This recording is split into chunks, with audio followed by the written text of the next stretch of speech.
Day. Have you with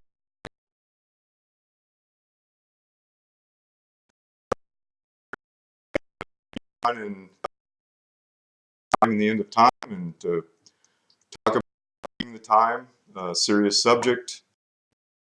Come to we start last week called Motive Redeemed. We did the first two last week, so today we will, Lord willing, cover 5:3. You solemnly promised to redeem it. 4, men take and improve opportunity for other things. And 5, Satan, your deadly enemy, is always busy. We'll lose no time. And we'll have some commentary and insights from John Calvin, John Gill, and Matthew Henry. So, motive 3, we promised to redeem it. And John Fox started, promised to redeem your time.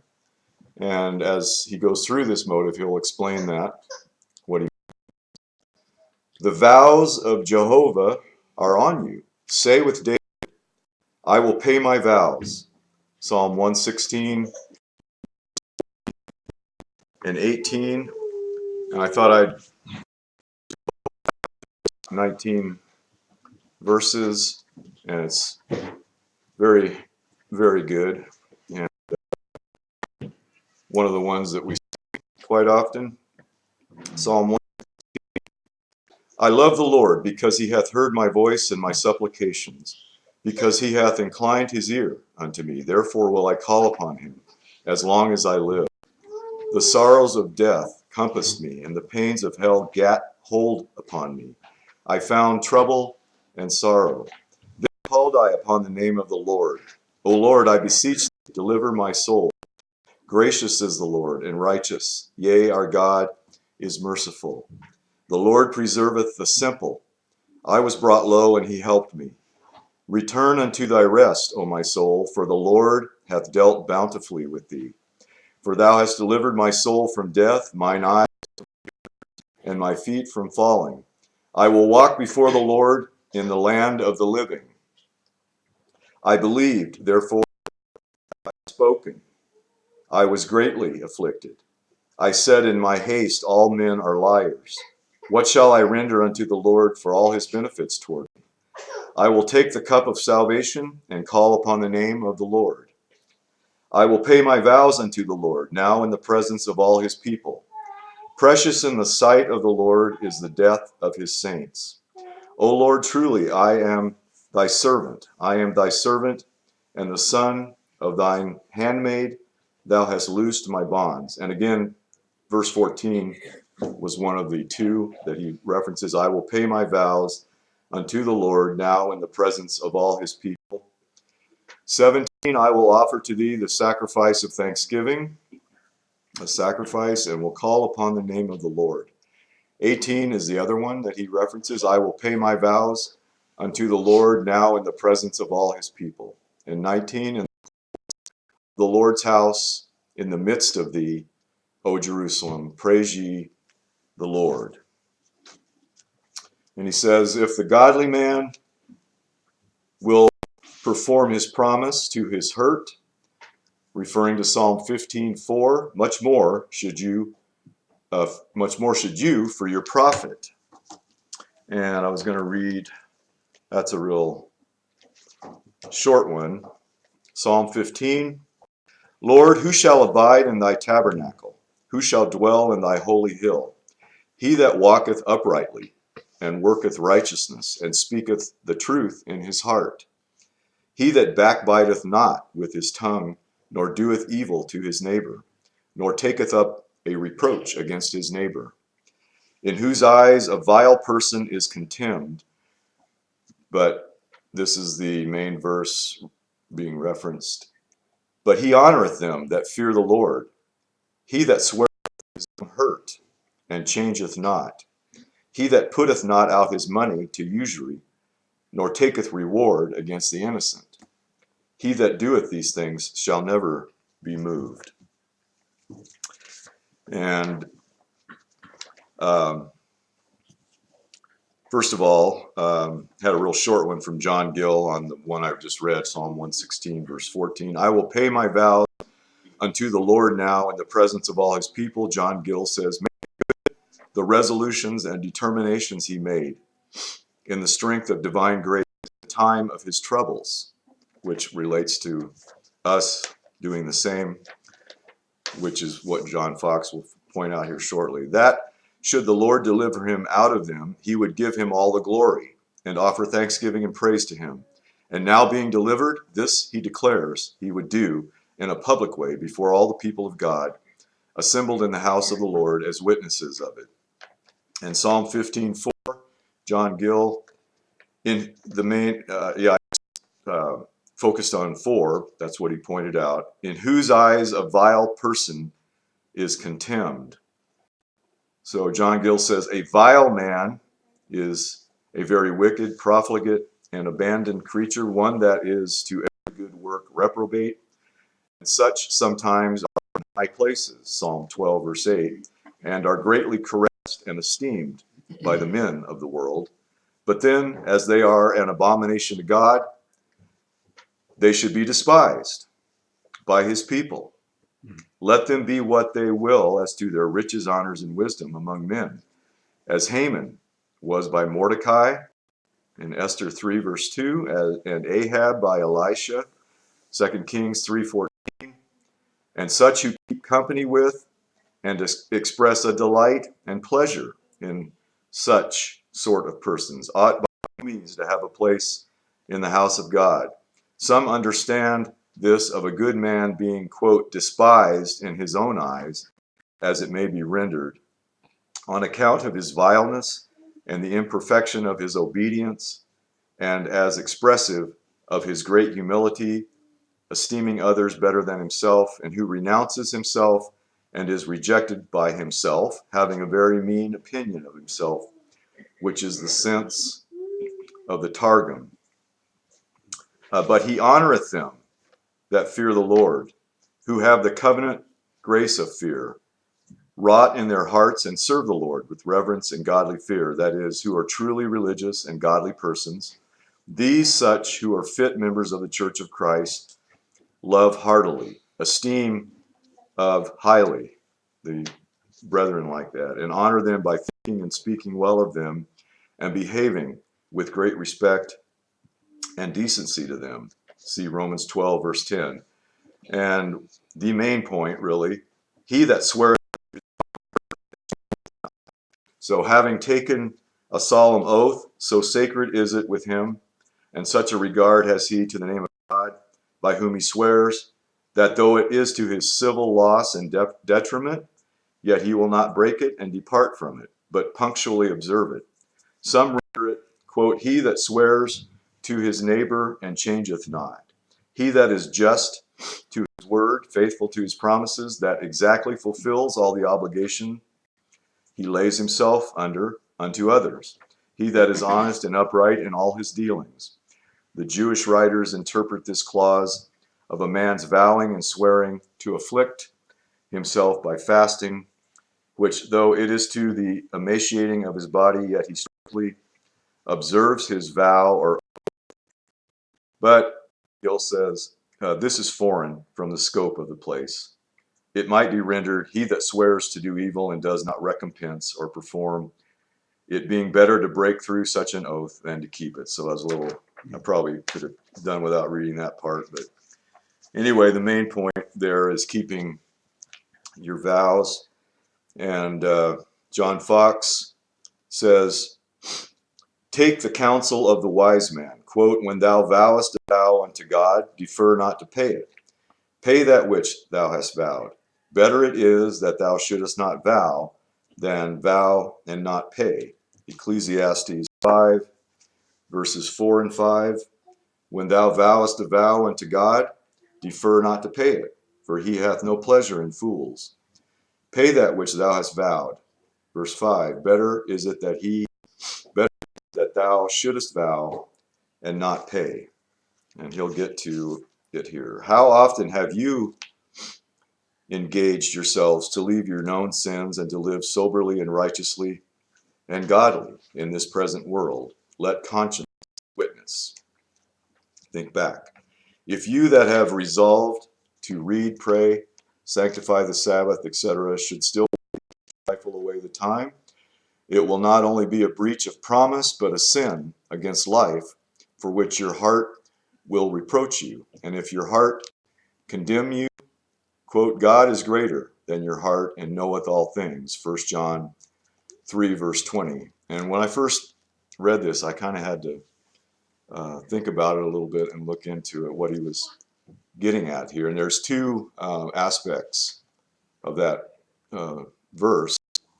If your heart is condemning you for present sins that you know you're still doing, even though you vowed, ask God for help and to overcome them,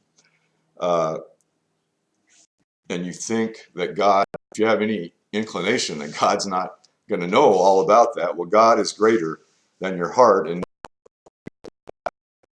the other is that if you've been forgiven of sins way in the past, and you're condemning still condemning yourself over the know that God has forgiven you. He knoweth all things, and God is greater than your heart. So basically on this one, he's talking about the former, where you have not pay your vow yet, and God knows it.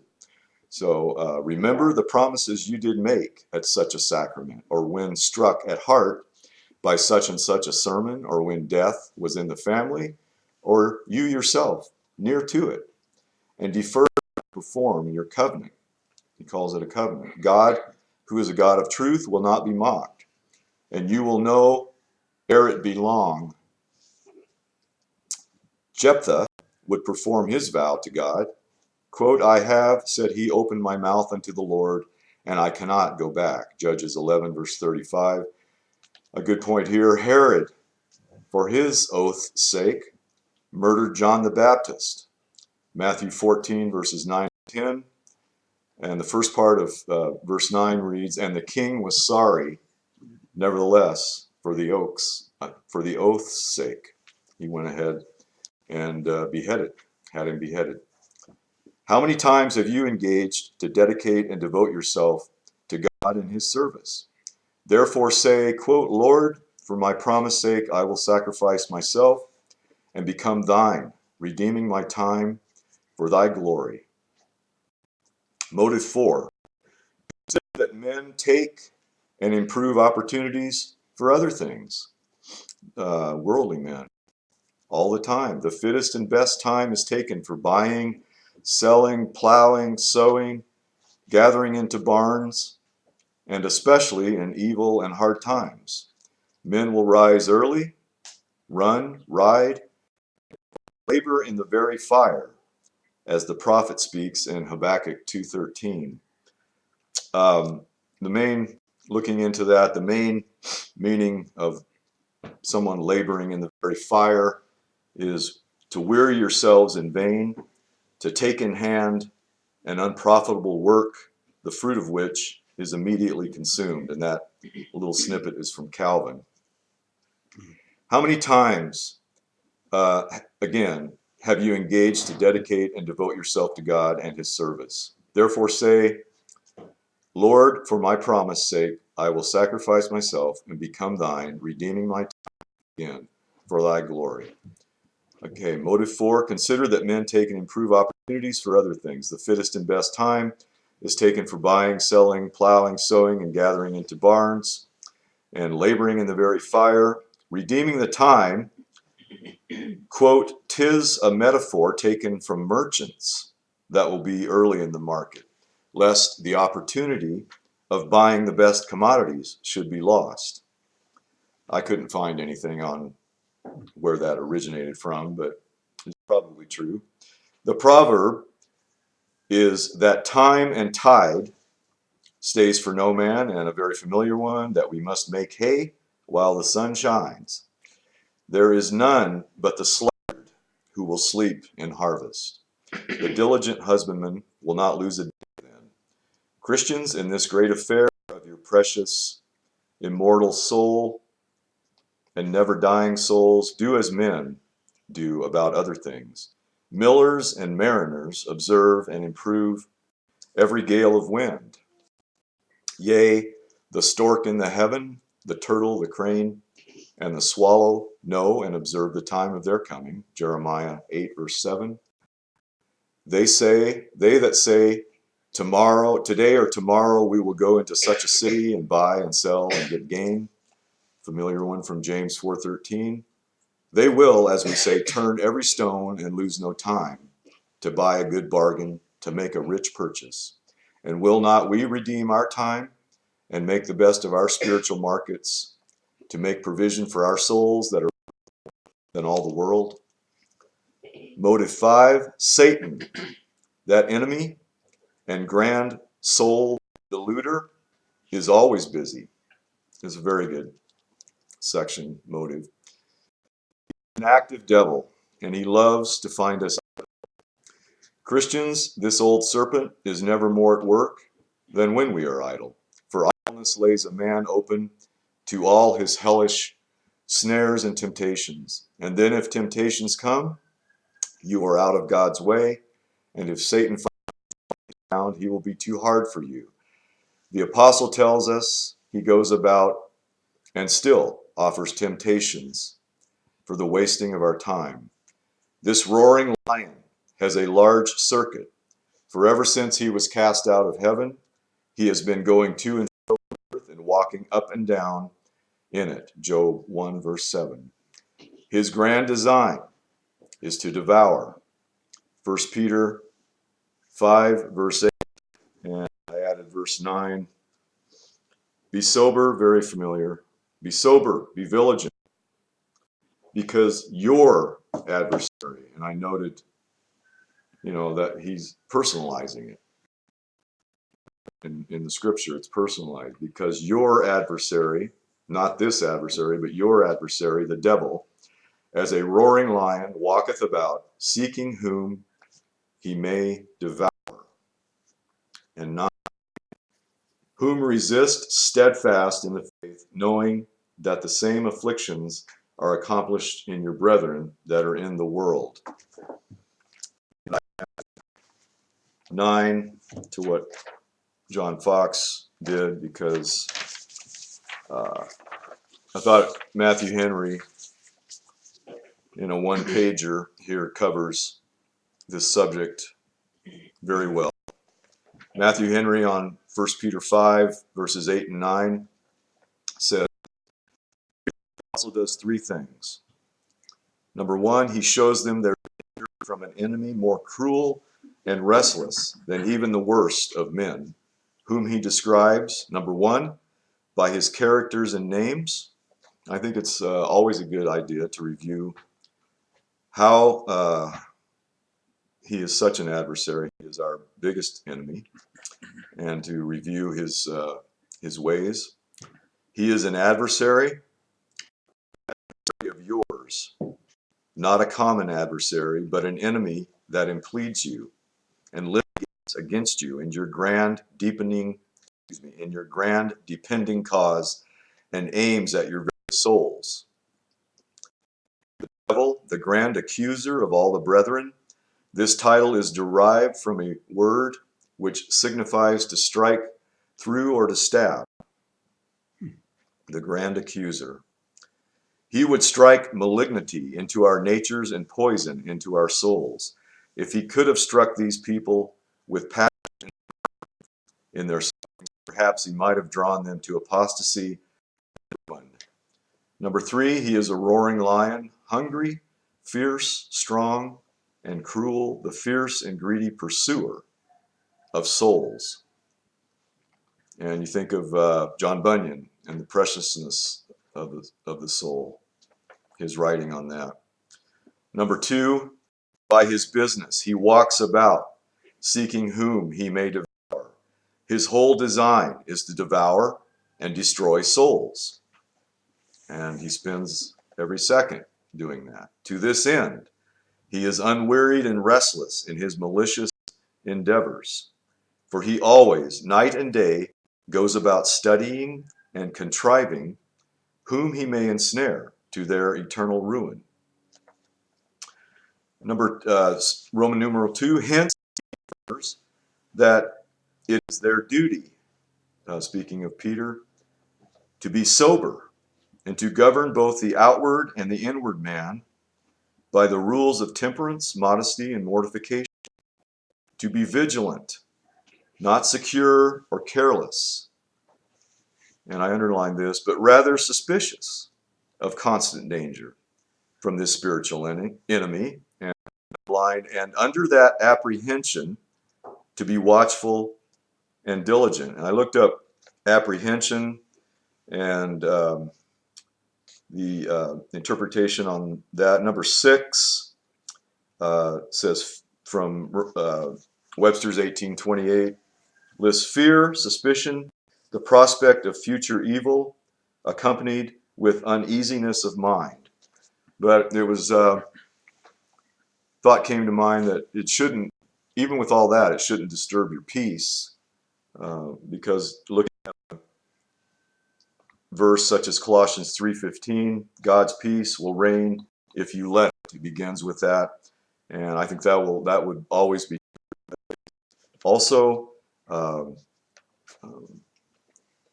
good to be, as this lists, suspicious of constant danger, and under that apprehension to be watchful and diligent to prevent his designs and save our souls. Number 3, to resist him steadfast in the faith. It was the faith of these people that Satan aimed at. If he could overturn their faith and draw them into apostasy, then he knew he should gain his point and ruin their souls. Therefore, to destroy the faith, he raises bitter persecutions and sets the grand potentates of the world against them. This strong trial and temptation they must resist by being well grounded and steadfast in the faith to encourage. Roman numeral 3, he tells them that their care was not singular, involving verse 9 here, for they knew that the like afflictions befell their brethren in all parts of the world, and that all the people of God were their fellow soldiers in this warfare. Learn, number 1, all the great persecutions that ever were in the world were raised, spirited up, and conducted by the devil. He is the grand persecutor, as well as the deceiver and accuser of the brethren. Men are his willing, spiteful instruments, but he is the chief adversary that wars against Christ and his people. Genesis 3, verse 15, and Revelation 12, verse 12. Number 2, the design of Satan in raising persecutions against the faithful servants of God is to bring them to apostasy by reason of their sufferings, and so to destroy their souls. 3, sobriety and watchfulness are necessary virtues at all times, but especially in times of suffering and persecution. Quote, you must moderate your affection to worldly things, or else Satan will soon overcome you. Number 4, if you would overcome Satan as a tempter, an accuser, or a persecutor, you must resist him steadfast in the faith, not on your own strength. If your faith give way, you are gone. Or above all, take the shield of faith. Ephesians 6:16. And 5, the consideration of what others suffer is proper to encourage us to bear our own share in any affliction. The same afflictions are accomplished in your brethren.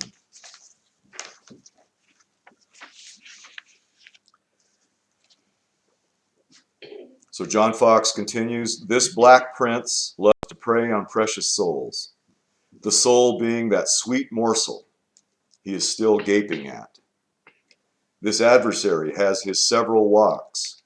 He is in the shop, in the market, in the street, in the chamber, in the closet, and everywhere where sin is. And he is also in the congregation among the assemblies of the saints when they are about spiritual service. That's good to remember that. When Joshua the high priest stood before the Lord, Satan was standing at his right hand to resist him. Zechariah 3, verse 1. And he showed me Joshua the high priest standing before the angel, and Satan standing at his right hand to resist him. This deadly enemy was with Christ and his disciples at the Passover, for there he was entering into to Judas, John 13, verses 26 and 27. Therefore, Christians, we have need to work and watch too. The devil hates you, and all mankind does bestir himself. He goes forth in the broad way of profaneness, and there he tenders and tempts men with sensual objects. And he enters into the bypath of error, appearing as an angel of light, and entices wanton wits to suck down the poison of his damnable doctrine.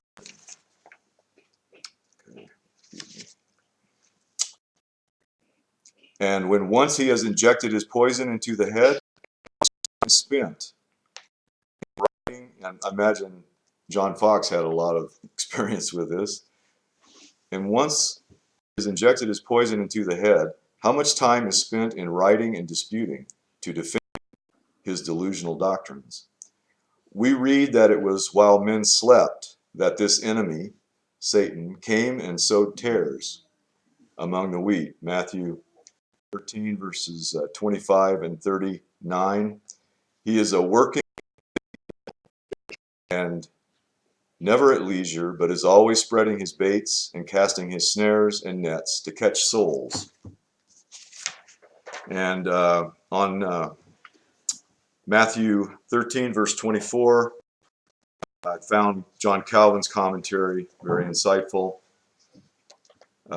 Calvin says, in order to reap the advantage of this parable, it is necessary to ascertain the object. Excuse me, let me, I think I had that. Needed to read that.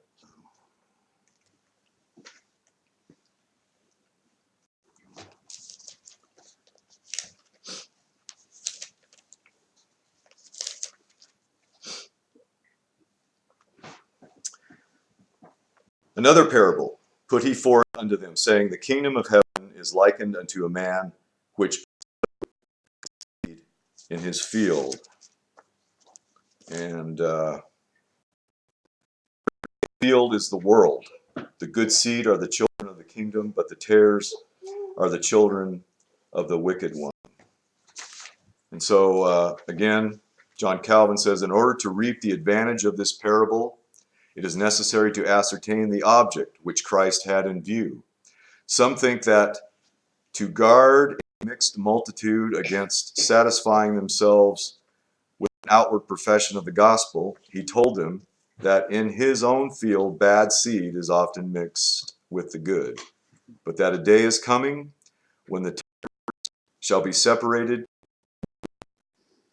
And next he says, they accordingly connect this parable with the one immediately preceding, as if the design of both had been the same. And the one preceding, immediately preceding, was the one regarding the birds, the stony places, thorny places, and the good ground in chapter. John Calvin says, for my own part, he differs with that. I take a different view. He speaks of a separation in order to prevent the minds of the godly from giving way to uneasiness or despondency when they perceive a confused mixture of the good along with the bad. And he's going through all this, and John Fox has referenced it to help us to see where we can avoid some things, that we can still redeem the time for God, for the Lord, for our own edification. Again, although Christ has cleansed the church with his own blood, that it may be without spot or blemish, yet hitherto he suffers it to be polluted by many stains. I speak not of the remaining infirmities of the flesh, to which every believer is liable, even after that he has been renewed by the Holy Spirit. But as soon as Christ has gathered a small flock for himself, many hypocrites mingle with it, persons of immoral lives creep in, nay, many wicked men insinuate themselves, in consequence of which numerous stains pollute that holy assembly which Christ has separated for himself.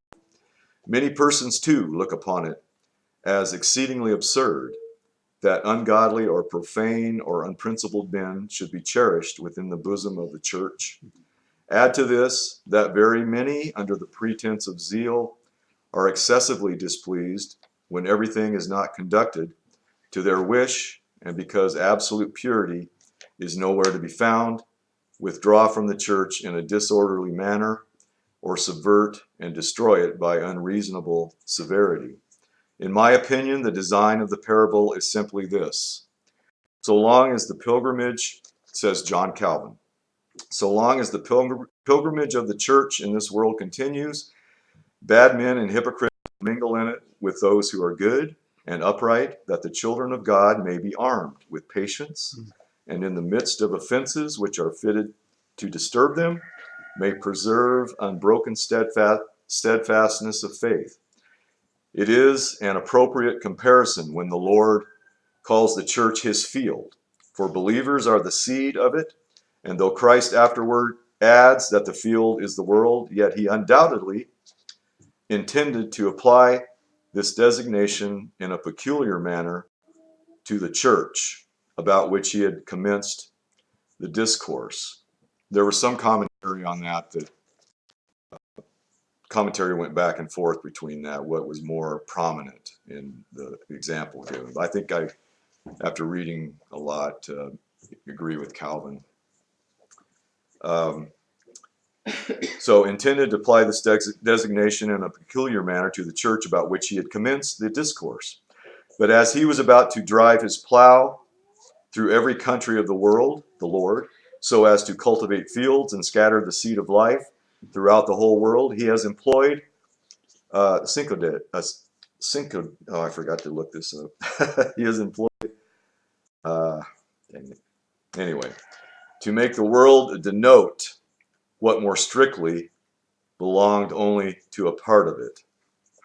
We must now inquire what he means by the wheat and what by the tares. These terms cannot be explained as referring to doctrine, as if the meaning had been that when the gospel is sown, it is immediately corrupted and adulterated by wicked inventions.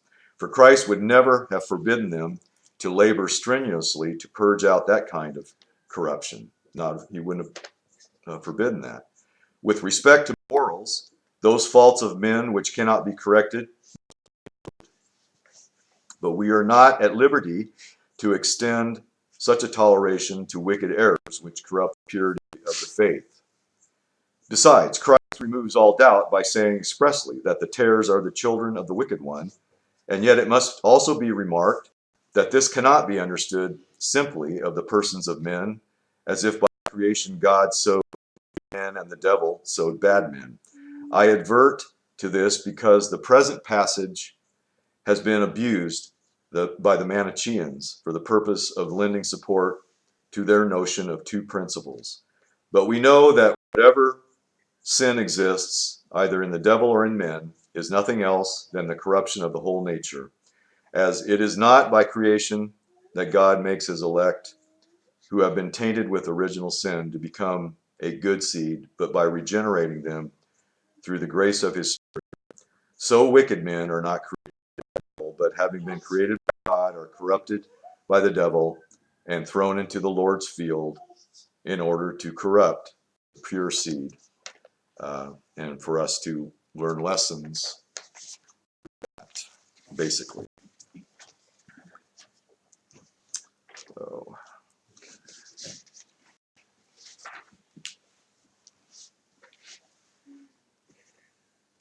So again, he is a working, busy devil, never at leisure, but is always spreading his baits and casting his snares and nets to catch souls. So that's very sobering to think of, really, when you meditate on it.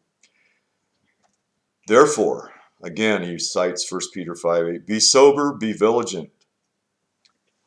vigilant, and watch unto prayer, and employ this talent of precious time well.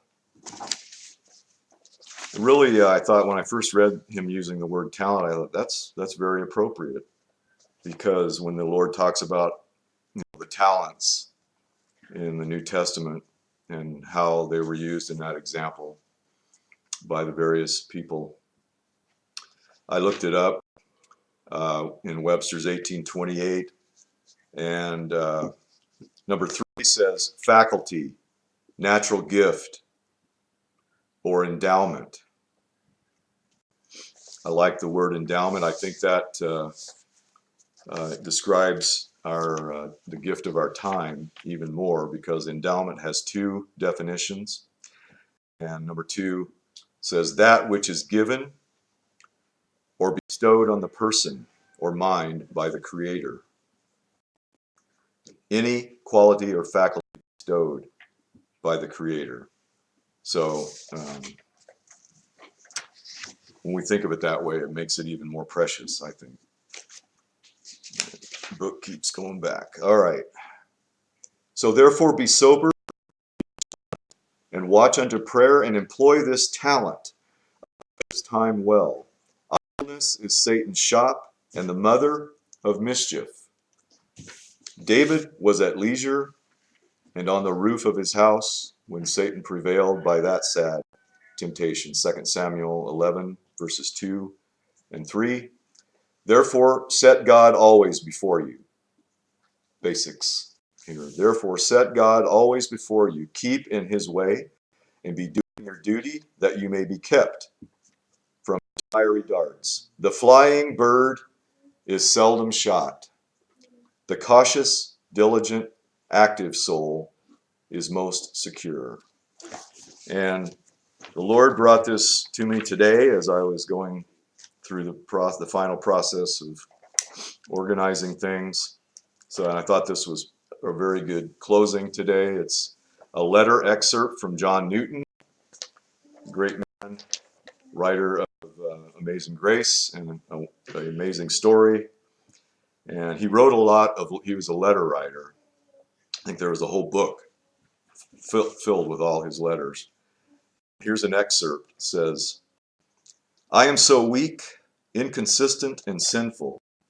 I am so encompassed with deadly snares from the world, and I am so liable to such assaults from the subtlety, vigilance, and power of Satan that unless I am, quote, kept by the power of God, I am sure I cannot endure to the end. My strength is perfect weakness. My strength is perfect weakness, and all I have is sin. In short, I must sit down in despair if I did not believe that he who has begun a good work in me will carry it out to completion. Quote, hold me up and I shall be safe. Psalm 119, verse 117. So amen. Let us be diligent, vigilant against our supreme adversary. And thank John Fox for these 3 motives today. And Lord willing, we have 5 more to go. So we'll continue on next week, Lord willing.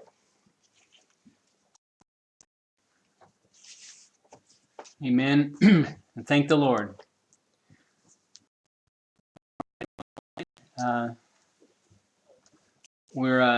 You could be with us this day, and you're welcome to join us each Lord's Day as the Lord would grant that we do this. And but until then, or the next time, go with the Lord's right arm of power keeping you. And Lord willing, we will talk to you again soon.